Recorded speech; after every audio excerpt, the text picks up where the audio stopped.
Shalom, meus amigos, shalom, minhas amigas. Hoje, mais um estudo, livro de Bereshit, capítulo 9, Gênesis, capítulo 9, continuando a estudar a história de Noah.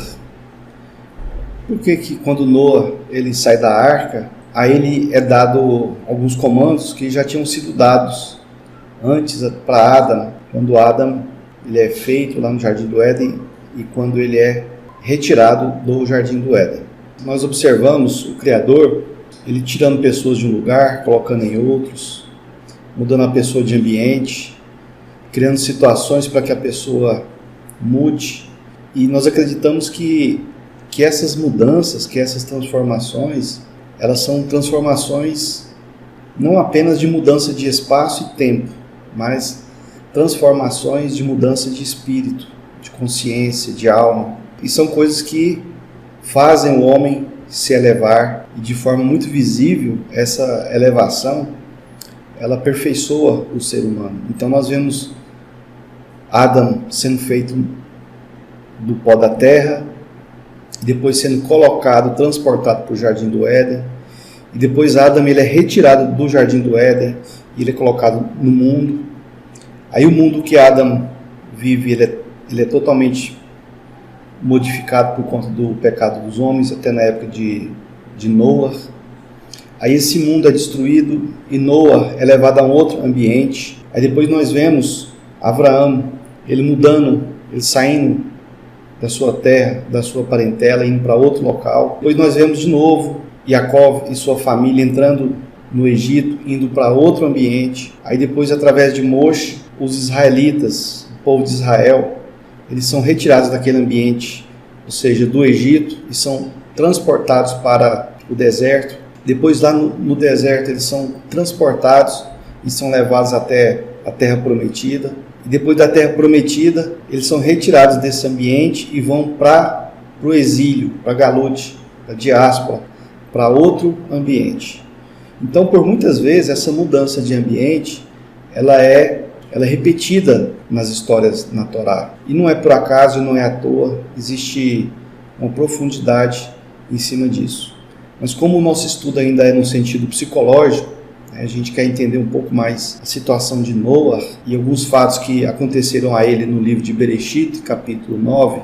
Então nós vamos continuar na mesma linha, de estudo que nós já vimos tendo nesses últimos dias. Em Bereshit, capítulo 9, verso 1, nós lemos: E Elohim abençoou Noah e seus filhos, e lhes disse: Sejam fecundos e multiplicai e enchei a terra. A princípio, essa bênção que o Eterno dá para os filhos de Noah e para Noah, ela nos traz a sensação de que tudo seria uma maravilha, que Noah sairia dali, tudo seria bom demais. Ele passou um ano dentro da taivá, dentro da arca, no mar, depois do grande Mabulo. Mas ali ficou um trauma muito grande. O mundo que Noah conhecia, ele foi totalmente destruído, ele não existe mais. Inclusive a própria natureza, o próprio biossistema, o funcionamento de tudo que acontece na natureza, a forma que as plantas eram regadas, eu creio que a temperatura, a iluminação, tudo foi transformado. A maneira pela qual os homens lidavam com os animais. Então, acontece agora uma grande transformação, uma grande mudança, e Noah, ele estava se deparando com um novo mundo. Então Noah, seus filhos e os animais que foram colocados dentro da arca, agora estavam se deparando com um novo mundo, um novo biossistema. Mas o que acontecia com Noah no lado psicológico dele? Como que Noah via isso? Como que era essa situação? E antes de Noah, a gente não ouve falar de doenças, que pessoas morreram doentes. As pessoas naquele tempo, elas viviam 900 anos, 600 anos, 300 anos, e ninguém parece que morria de doença alguma. E será que os animais eram da mesma forma também? Já que naquela época o homem não matava animal para comer, e nós só podemos falar que os animais eles eram usados apenas para sacrifícios, e os animais puros eram sacrificados, e os não puros eram preservados. Como que seria isso? E qual que é a ligação de tudo isso com o arco celestial? Porque o Criador, em Bereshit 9, ele faz uma aliança com Noa, com seus descendentes e com os animais. E os animais, ele separa animais domésticos, que ficariam próximos ao homem, e ele separa os animais selvagens, os animais silvestres, que não ficariam ao lado do homem. E esses animais silvestres ou selvagens, eles teriam medo do homem, né? E os dois não conviveriam bem. Já os animais domésticos, eles teriam uma boa relação com os homens. Tanto que mesmo se você criar um tigre dentro de casa, onde ele nunca viveu em uma selva, se você tentar criá-lo mesmo de forma doméstica, a natureza dele continua sendo selvagem. Você não pode pegar um tigre e passear com um tigre nas ruas igual você passeia com um cachorro. Ele vai atacar as pessoas. Mas Noa, ele e a família dele, ele testemunhou uma grande transformação. Uma transformação inimaginável dos reinos da natureza.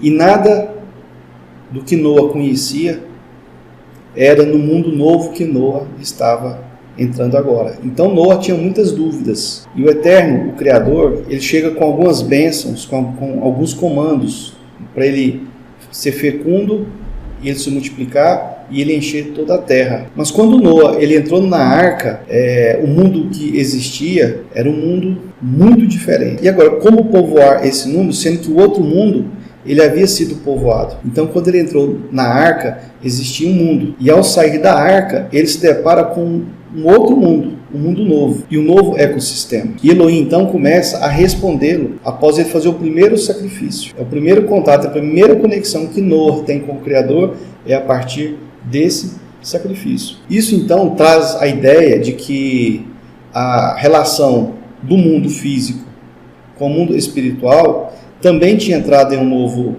estágio. Um novo tipo de relacionamento entre o mundo espiritual e o mundo físico, ele tinha acabado de ser estabelecido, diferente da relação que havia antes do Mabul, quando Adão ele é expulso do Gan Eden, que também é diferente da forma que o Criador se relacionava com o homem lá no Jardim do Éden. Então, a cada uma dessas mudanças de ambiente, a relação do ser humano com o Criador, ela também vai sofrendo modificações. Elohim, ele vai reiterar as instruções para o governo do homem na terra. E essas instruções, elas já eram conhecidas por Noa, mas elas estavam sendo reiteradas em uma forma de aliança entre Elohim e os descendentes de Noa. Noa era justo e os homens eles estavam casando e dando-se em casamentos. Então, havia uma diferença que a Torá ela descreve. Noa era um homem justo. Essa é a característica de Noa. Mas a característica dos homens é que os homens estavam casando e dando-se em casamento. É como se a Torá quisesse nos informar que Noa era justo, mas os homens que estavam casando e dando-se em casamentos, eles não eram justos. Noa era um tzadik, sem sombra de dúvidas. Mas os homens, eles estavam muito ocupados casando e se multiplicando. Então essas duas características que a Torá ela usa para diferenciar Noa dos demais homens, elas são características que elas demonstram tipos de experiência, tipos de comportamento, tipos de vida em relação ao comando que o Criador nos dá. Afinal de contas, quando Adão saiu, o Criador ele não tinha dado comando do homem se multiplicar, e não era isso que os homens estavam fazendo. Foi o próprio Elohim que deu esse comando de casar e se multiplicar.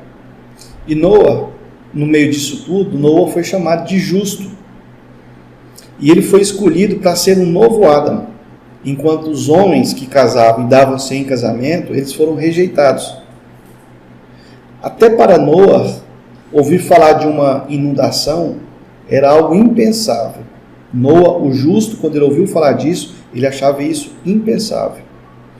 Da mesma forma que os homens que casavam e davam-se em casamento, a história de um dilúvio, de uma inundação, do fim do mundo, era algo impensável, já que eles estavam fazendo aquilo que o Criador tinha determinado. Mas o justo, Noa, ele foi ordenado para construir uma taivá, uma arca. E isso era algo muito estranho. Navegar não era parte da vida do homem naquele momento. E salvar a humanidade através da navegação é algo impensável. Uma forma muito estranha de Elohim recomeçar a povoar o planeta. Noa, ele deveria ter muitas ocupações, comum a um homem justo.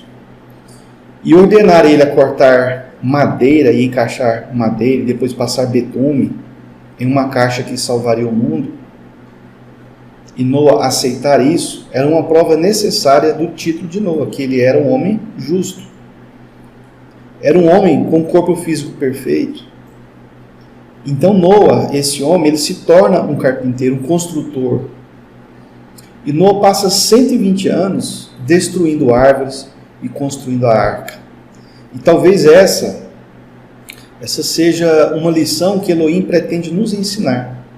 Talvez uma punição simbólica contra a árvore do conhecimento do bem e do mal. Árvores que não produzem frutos com sementes. Árvores em que o homem não pode trabalhar.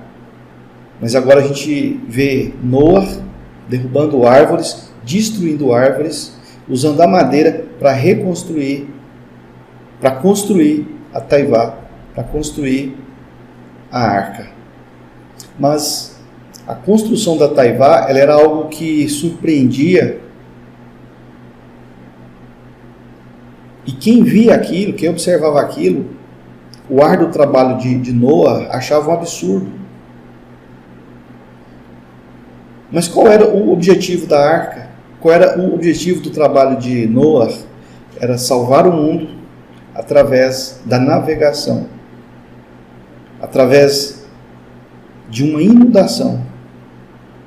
Uma ideia muito absurda para os seres humanos. Ainda mais por resultado de uma chuva, coisa que não acontecia naquele biossistema, pois a água ela subiu como vapor, não tinha chuva. Então as pessoas ficavam falando, esse é louco, Noa é louco. Aquele convite a techuvá ridicularizava o homem justo, ridicularizava Noa. Como que alguém pode chamar alguém para fazer uma techuvá, fazer arrependimento, através da construção de uma arca? Por 120 anos, enquanto ele estava construindo a taivá, Noa, ele era visto pelas outras famílias, e ele dava oportunidade para o arrependimento. Todos esses anos, 120 anos, Noa falava ao povo sobre techuvá, mas o povo não dava ouvido. Como dar ouvido a um louco construindo uma embarcação gigante em um local que não chove?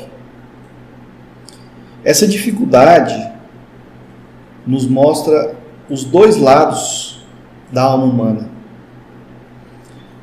O lado de conseguir identificar uma techuvá e o lado de não conseguir enxergar isso. Cada pessoa humana, ela tem um nível de tendência que pende para uma direção. O lado físico e o lado espiritual, eles precisam sintonizar para um nível de equilíbrio, para que um não aflinja o outro, porque um sempre vai lutar contra o outro. A nossa alma física, ela tem uma tendência de ignorar, de desacreditar a alma espiritual. São olhos totalmente diferentes. Noa era um homem justo. Noa, ele estava pronto para ser um modelo de homem que deveria povoar toda a terra. Ele era um homem apto a lidar com a natureza e a dominar os animais. Então Noa, ele era um homem apto a dominar a si mesmo.